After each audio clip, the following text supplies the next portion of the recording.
So let's start with a 1-minute paper question from last time, which was asking about an example of using the smallest order on something.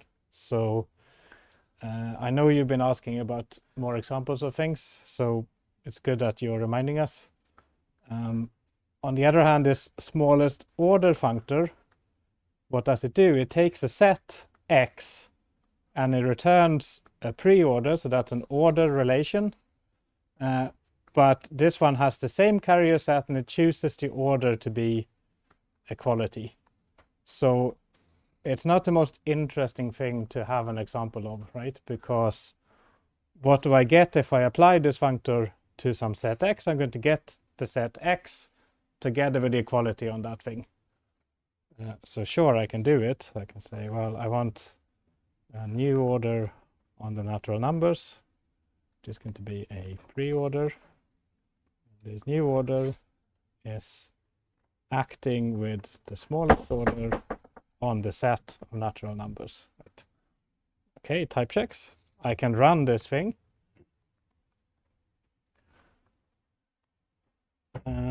Okay, I can fully run this thing, but I can't show it. Fine.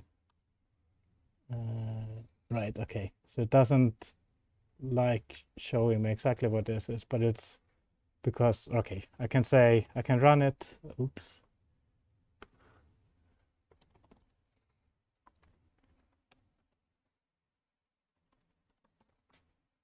Okay, this is just terrible.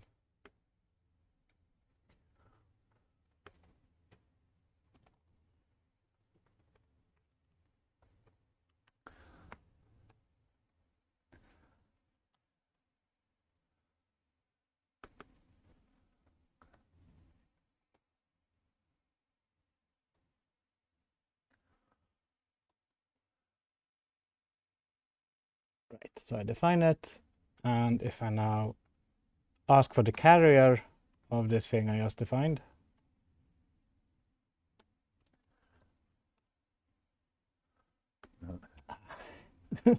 okay, I'm in the monoid as the pre-order carrier of it. That's a bit bigger. Try again. The underlying set of this thing, it says that that's the natural numbers. If I'm asking for the order, it will tell me that it's equality and so on.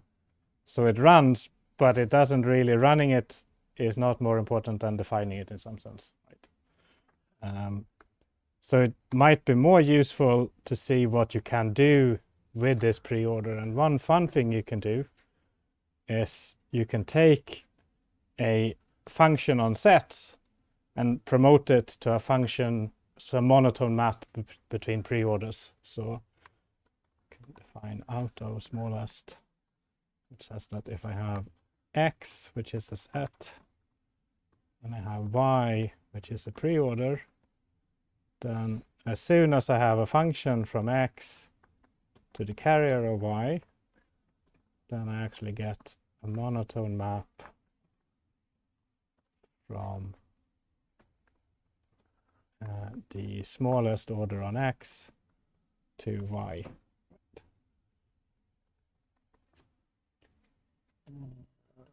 Right, if I act with this. Right. And how do I do this? Well, I need to give a function. I have a function, and I need to prove that it's monotone. But what does that mean in this instance? So it says that if I know that X and Y are related, meaning they are equal because it was the smallest order, then I need to show that f of X and f of Y are related. So right, yeah, so that's the only way the inputs can be related is if they're actually equal. So the outputs will be equal, but we know that any pre-order is transitive.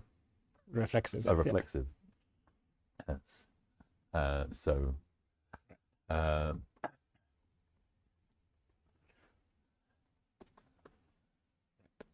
So again, you could say, okay, what happens if I run this? And what's going to happen is that whichever function you put in here, you're going to get that out as a monotone map together with the proof that it really is monotone, right? So it's more useful in the sense that if you want to, for some reason, have a monotone map into Y, then this gives you a cheap way to make that happen, right? You don't have to prove monotonicity yourself. But it's not such a good example to run and see what number you get out, right?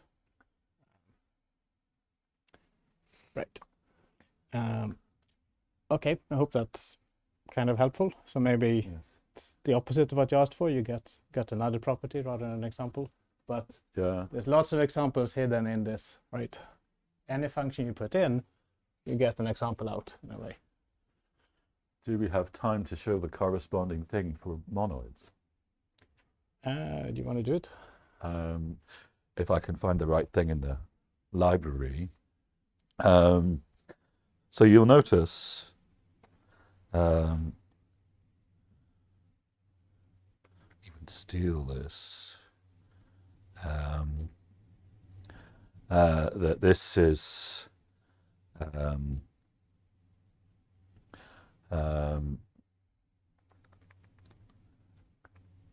this is a mystery thing. Right, all I'm going to do is replace y by monoid. And then do we have a, what's our word for monoid homomorphism? Is it? It's called monoid morphism. Monoid morphism. Will it manage to disambiguate carrier there, or do I need to say monoid.carrier? You probably need to say monoid.carrier because we are in a module where we have opened pre-order. Ah, okay. So, there's the question is there anything that goes where that question mark is?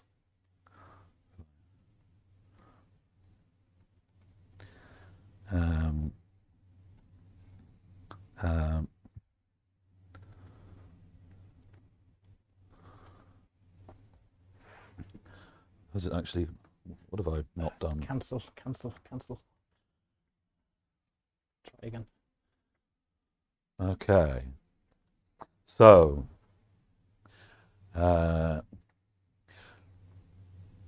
we've got a function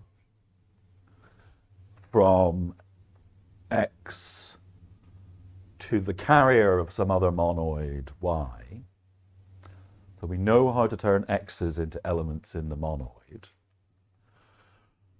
How can we use that to generate a monoid homomorphism that takes us from some structure involving x's to y's? So it's a kind of slightly weird thing to want. If we had, so every time we've got an x, we can turn it into a y, and we've got monoid structure on y. So if we have a bunch of x's, we could turn them all into y's and then glom them together with the monoid structure. So in fact, the thing which goes here, if we have it loaded, which we don't, I could import data.list. Yeah.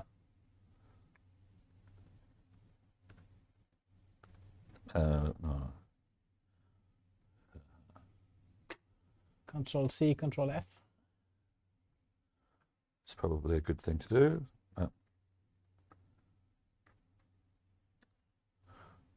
I don't have that monoid yet, do I? No. Yes, I'm not going to establish. Okay, so just think about it like this. So lists are a monoid in that there's an empty list and you can concatenate lists, and that concatenation is associative. So the point here is that there's only one way to make a monoid map, a monoid morphism that goes from lists to some other monoid. And that is, you have to decide what you're going to do to each element. The only such things exist by saying, send all the elements into the monoid, then do whatever the monoid operation is to glom together all the results. Because if you have such a monoid map, you can, of course, apply it to a singleton list.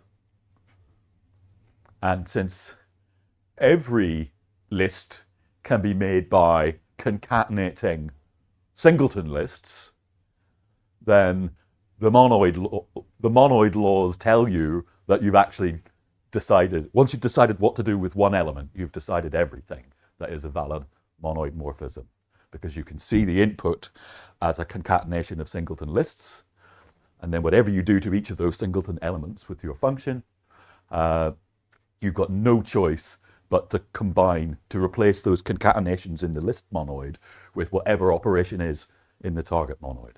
So it's an important, useful thing to know that you've got them all. That the only monoid morphisms from lists to something else are given by just looking at one element at a time. It's the same thing as saying every monoid morphism from the natural numbers with addition to anywhere else is entirely determined by what it does on 1. Where it sends 1, because every natural number is made by adding up a bunch of 1s. So if you're obeying the rules and respecting addition, then whatever you do with 1, for if you have, you can think of n as a bunch of 1s added together, and you've just got to do whatever it is n times. Multiplication is essentially the only thing that's allowed. Right, I should get back to the mainstream. Yeah. But we'll see this stuff happening over and over again. That from something, we get something more structured from something less structured in a kind of principled, uniform way. And I think in this case, you're starting to see that it can be a good thing, right? Because to actually give a monoid morphism, there's actually some things you have to check. You have to check that you're respecting multiplication and the units and so on. So this says that in this case, you get it for free by just giving a function, right? So you get out of proving these things. And the same thing was true up here. It's just that there was only one thing to check, that you're preserving one thing. So it's not that much. And what's it for, right? What is this thing which applies a function to each of the elements and then accumulates all the answers? It's a thing called MapReduce, and the entire internet relies on it. I mean, and it just arises out of this idea. Okay, so let's move on. So we hinted last time that we wanted to make a category where the objects themselves are categories, as was hinted to by these little goals here. Which means that since we said that the functors were the morphisms of categories, then that means that in this category we should have the functors as the arrows, as the morphisms, right? Which in turn means that when we prove the laws for this category, we need to show that certain functors are equal.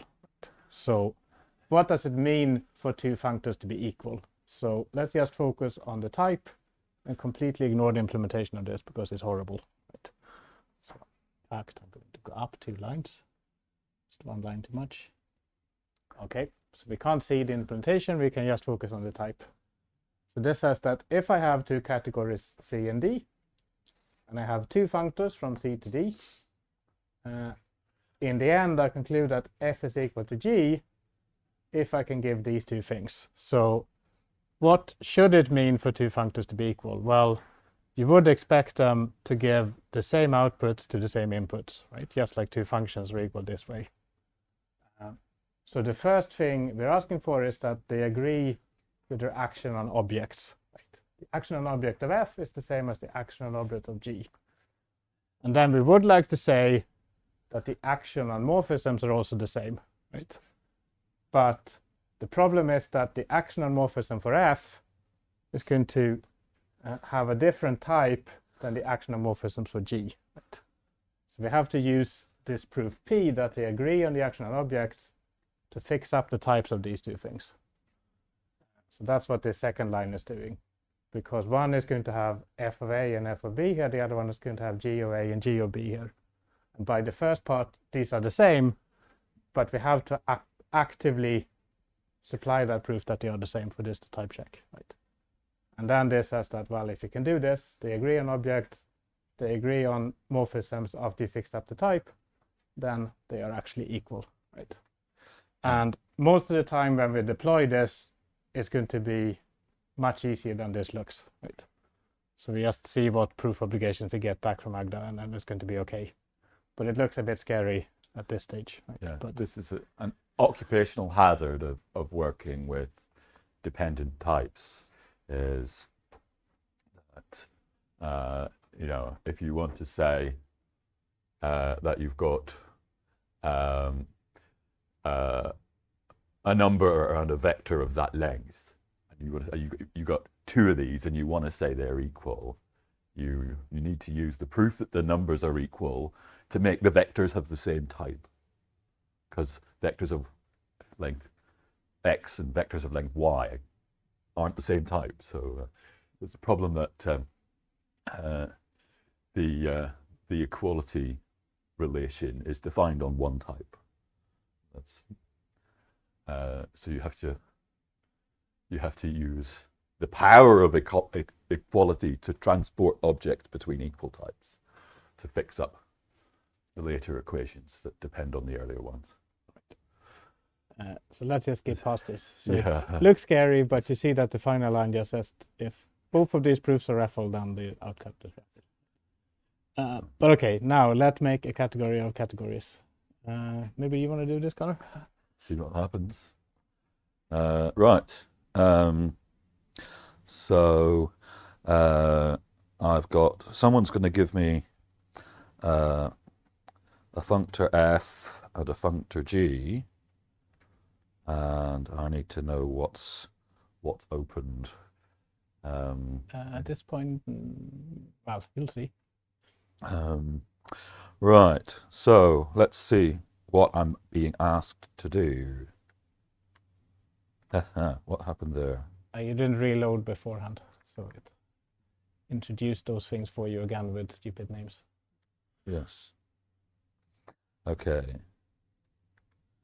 Right. So I've got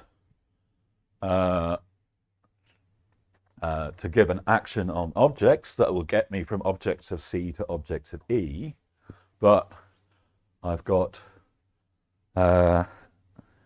so this is some X, an object of C. Oh, fingers. At least I hit the shift key, not the function key. Right. So, can I say act F? Oh, good, I can. And that will get us to the middle. And then I say act G to get the rest of the way.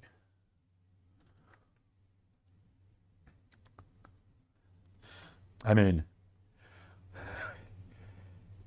you shouldn't, I'm hoping nobody's fainting with amazement that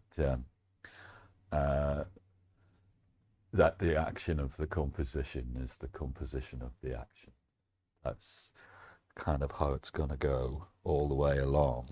So here I've got some morphism in C, and I want to get it all the way across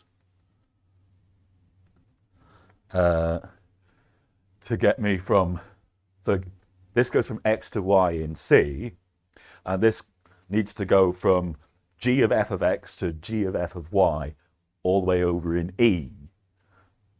But it's the same strategy. if I do fmap for f, that will get me from C to D. So you can see I'm halfway there. And then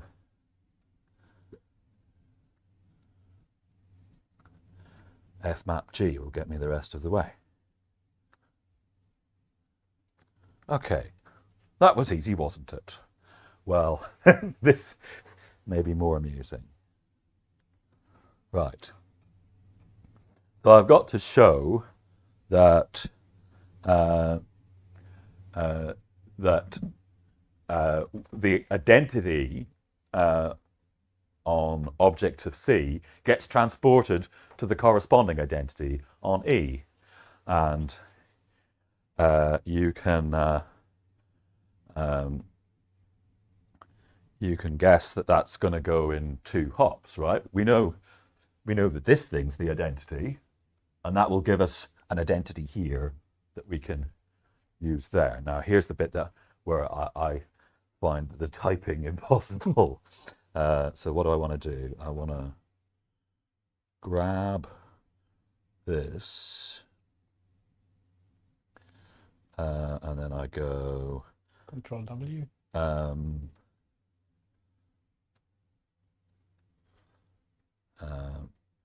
Now, is it / less than? Yeah. Oh, and I have to do some /. Right, and then this is what's happening? This is begin, is it? Yeah.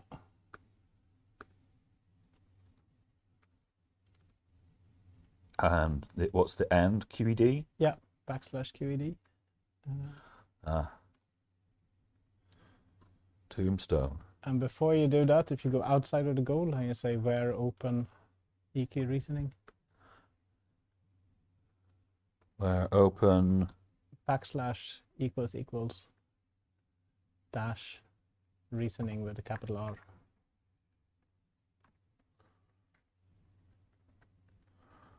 Okay. Oh, we don't have C. Tell you what. We don't have E either. Oh, my bad. All right, no more.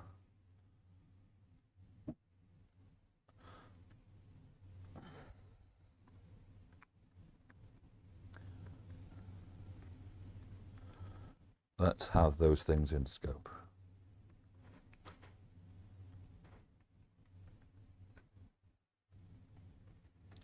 Okay, so I know I'm just going to sketch out the proof I want in advance. That in the middle is going to be that thing. Okay, and so we're going to fill in this span with the identity property of G.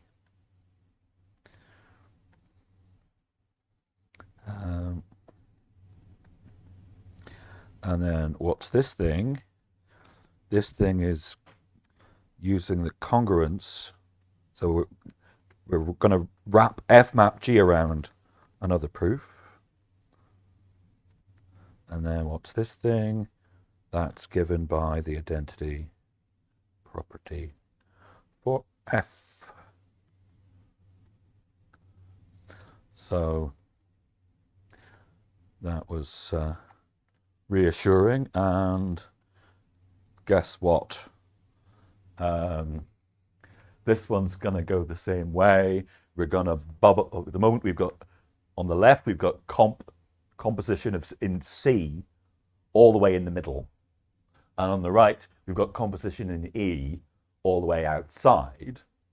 So the thing that's going to be in between these two is where we have a comp in D with one F map outside and one F map inside. And we'll do the same bubbling by both parts that we had before. So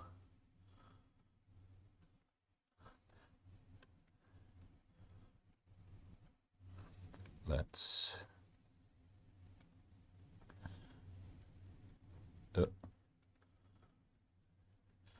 again pick up the goal.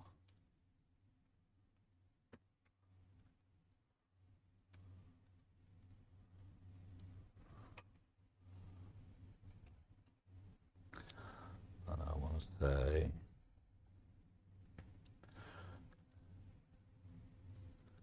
begin,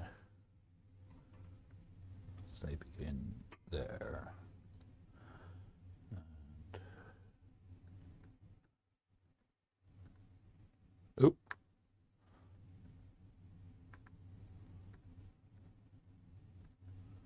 No, what's gone wrong? Go left, I think.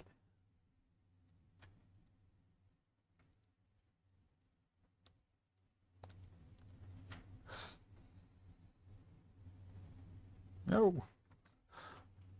It's that I can't use the arrow keys because it's in a funny mode.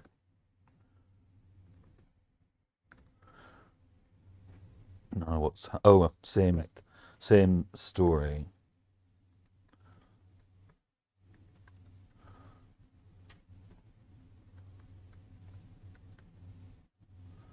Place the cursor in a goal. And reload first. Oh, I need.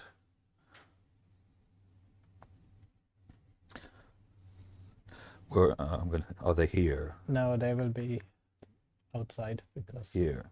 no, even. Oh, say further hung outside. or some. G.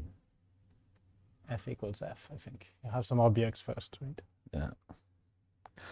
Tell you what. I'm going to comment this out.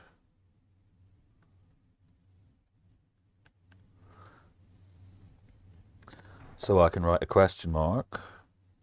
Put it on a new line or it will eat it up. Right. And what is it we need to talk about? F and G. So get Agda to find them for me. Now I do bad things with my fingers.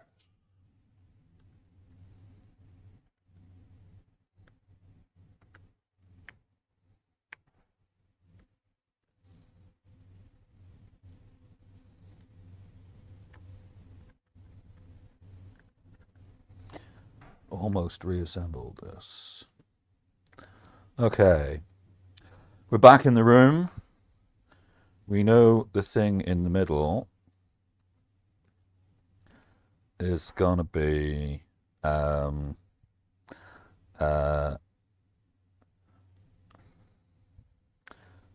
hang on.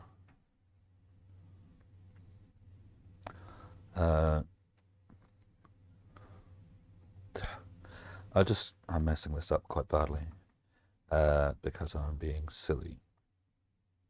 Right. What I would do is I would leave that there and introduce a line in the middle.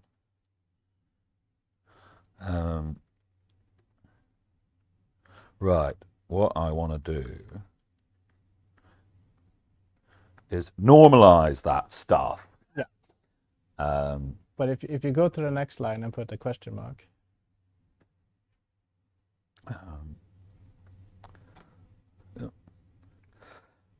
Got random crap in my kill ring. And another, yeah. It's determined. Oh.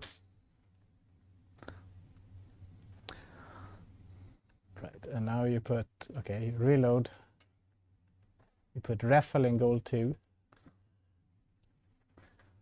All right. Raffle. And then And then you do a Control U, Control U, Control C, Control S to solve it fully normalized. Yes. That's fine. And you reload. Yeah.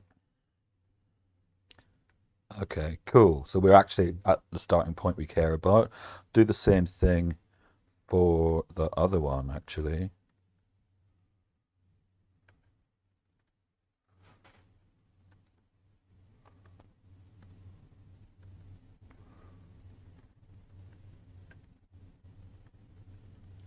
So I'm saying normalize, solve constraints. So now we can see what the problem actually looks like. And we can formulate the thing that goes in the middle.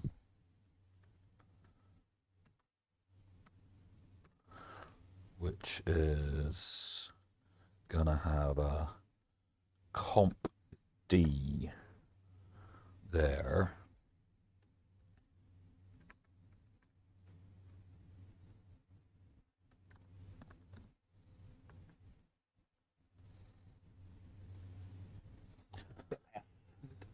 It's Capital F.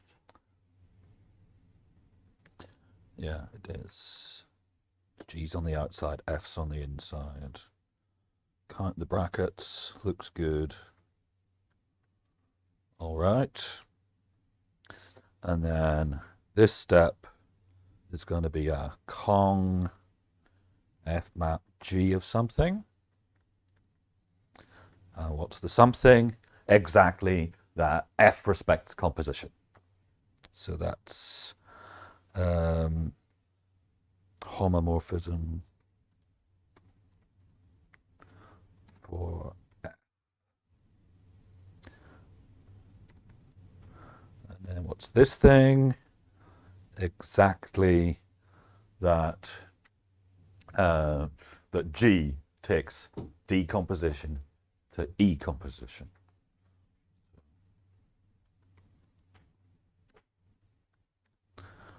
All right. You can have the next one after that. Okay, so I do the easy one now. Yes. So Conrad has shown that functors compose, right? I can go from C to D and from D to E, then I can go directly from C to E. And if we want to make a category of categories, then we would also like to have an identity functor that goes from C to C, right? But as we'll see, this is not hard to manufacture, because what we need an action on objects, which given an object in C should give us an object in C. Well, we could just take an X and return the same X. That's kind of what we expect the identity something to do, right? And then we need an action on morphisms. So if we are given a morphism from X to Y, then we should produce morphism from identity on X to identity of Y, which is just X and Y again. So again, if you give me an F, then I will give you back the same F. Okay, does this preserve identities? Well, yes. Does this preserve composition? Well, yes. Right, I don't know why it took you so long to do yours. Yeah. That's easy. Okay, so we have a composite of functors, we have identities, so we can hope to make a category. What do we need to do? We have to say what are the objects? Well, they are going to be categories. What are going to be the morphisms? Well, given a category C and a category D, I'm going to have to give a set of morphisms, and I'm going to take all the functors from C to D. What is going to be an identity? It has to be a functor from A to A. Well, that's my ID functor. And what's my composite? Well, if I have a functor from A to B and one from B to C, I should have one from A to C. That's exactly what Connor did, right? Right, so we have given the data. Now we have to show that this really is associative and so on, right? So we have to show that no matter how you compose three functors, if you start with G and H or if you start with F and G, you get the same result in the end, right?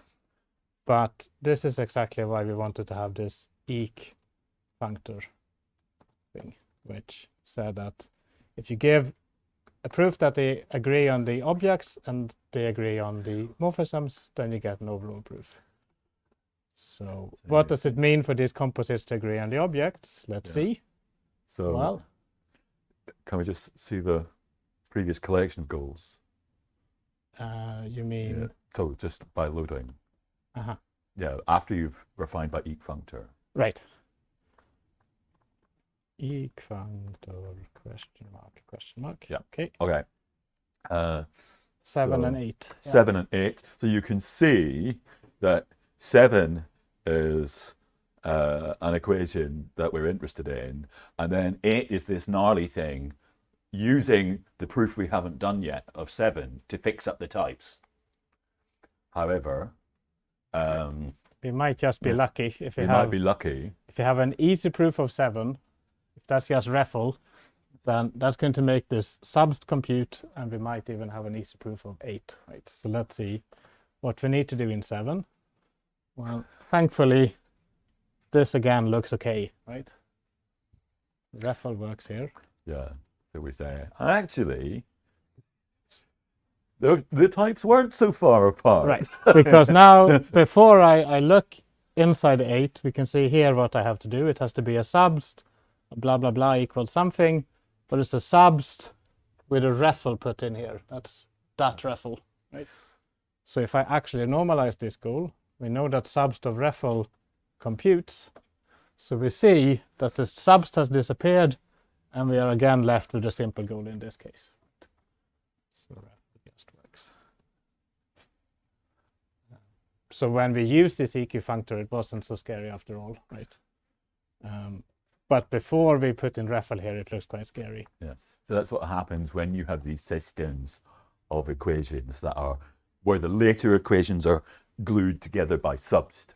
As you solve the equations from left to right, you also get rid of the substs. Okay, and then we have to do the same thing. If we compose f with the identity on the left, then we should get f. Well, that's an equation between functors. So I'm going to deploy eq functor, something. And I see what I have to do. Here, I have to show that acting with f is the same as acting with f. Yes. And then, because this is REFL, here I have to show that f mapping with f is the same as f mapping with f. And then here is going to be the same thing, but on the other side. Let's say eq functor, something. And acting with f is the same as acting with f. And f mapping with f is the same as f mapping with f. So it wasn't so hard to prove the laws after we had defined the right things. Right. But now we have a category where the objects themselves are categories.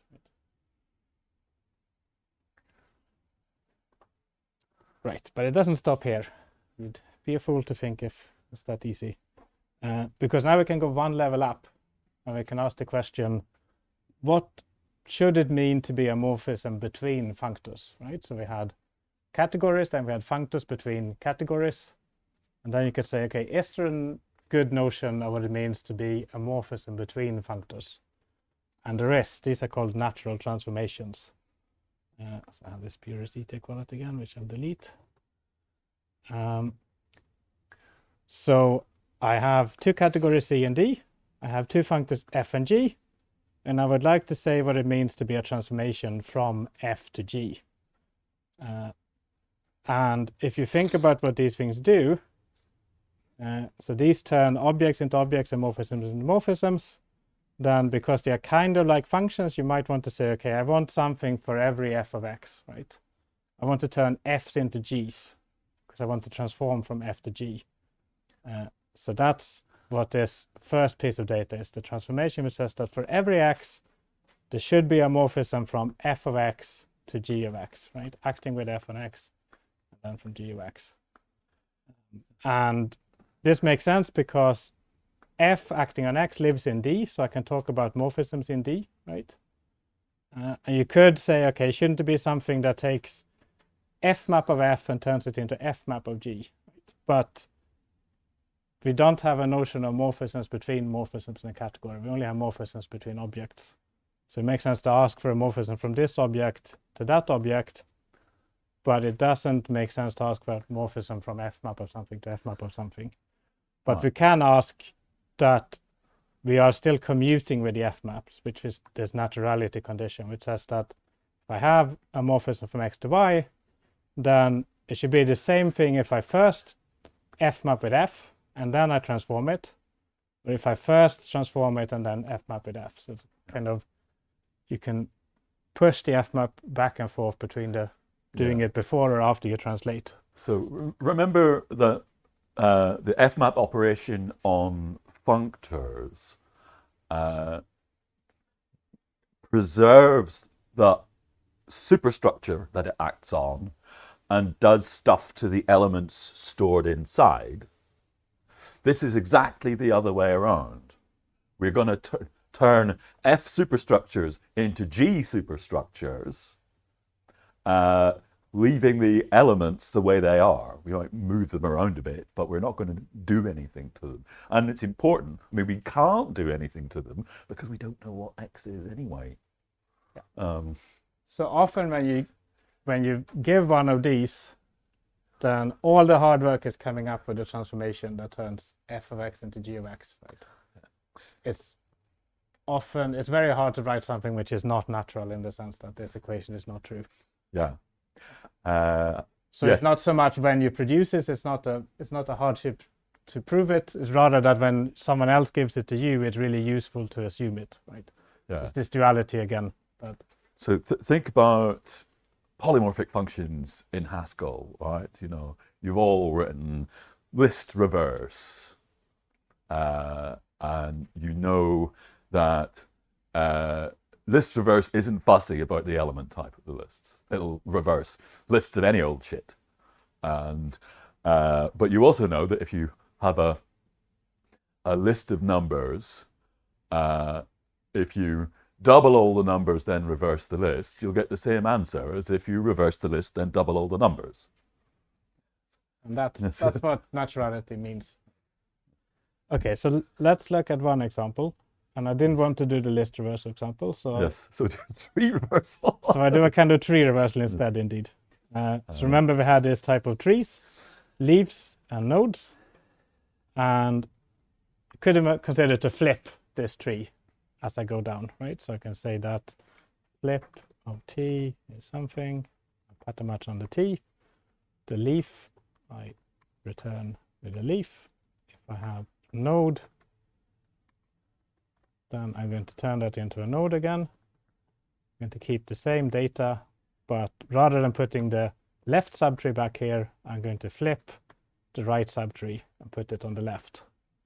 Similarly here, I'm going to flip the left subtree and put it on the right. So for example, if I have this tree and I flip my int tree,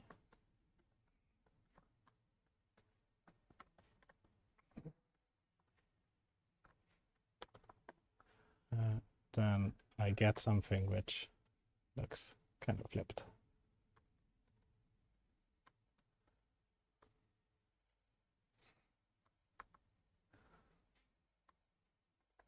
So here I had this leaf for a leaf on the left. Now it's all the way on the right and so on. So I'm just flipping as I go along. So that's something that works for every x, right? It turns a tree of x's into a tree of x's. So I could hope that this is a natural transformation from the tree functor to the tree functor. So let's see what I need to do. So I have to give a transform function, which for every x should go from tree of x to tree of x. Well, that's my flip function. So at component x, I'm going to say flip. And then I have to show that this is natural. What does this mean? Well, it means that if I have x, y, and f, then if I first map and then flip, that should be the same thing as if I first flip and then map. Right? So because I want this function to be equal to that function, I'm going to use ext, the function extensionality, to show this pointwise. And then you can do an induction on trees. Right. And now I can do it for every x. So I say, well, if I have a flip natural, then that would be helpful.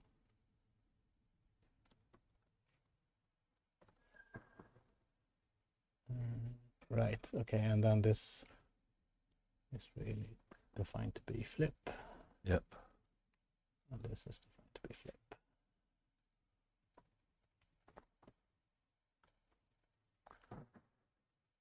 Rename this to T.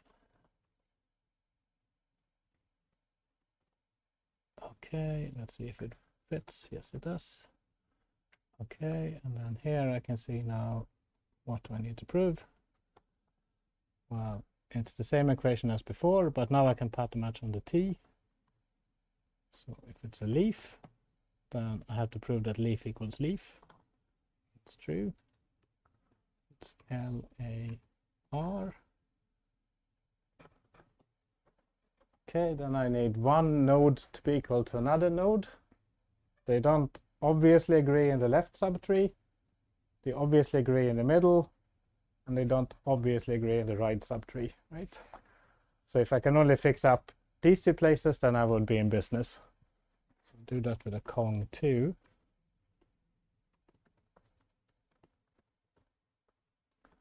Okay, so this has, I put the X and the Y where I still have some contention. So the first subtree, and that stays in A, and then the second subtree Y, right? And I have two subgoals. Something is not happy. Because it's not A, it's F of A. Okay. I don't have F in scope. Fine.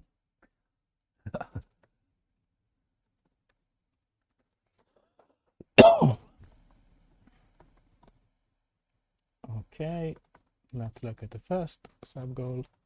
Well, that looks exactly like a recursive call for the right subtree. Right. So flip natural R.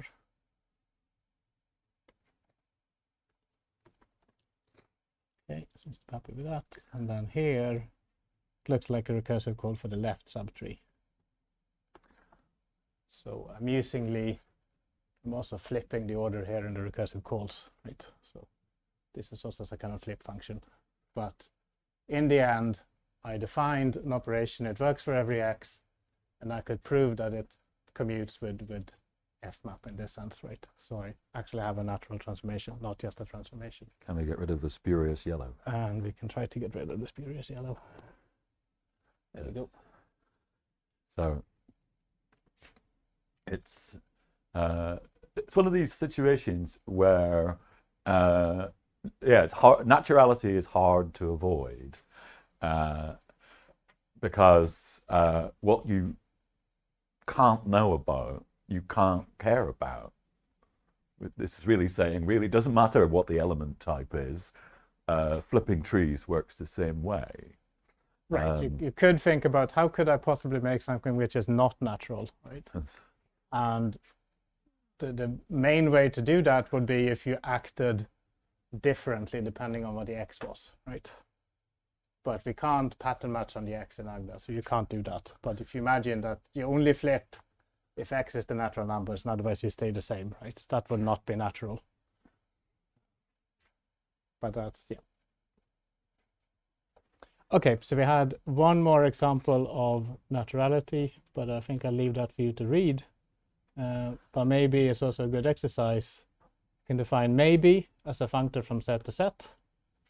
And then you can try to define a natural transformation from trees to maybes, which extracts the root, right? And it has to go to maybe because there is not always a root of a tree if you have just an empty tree, right?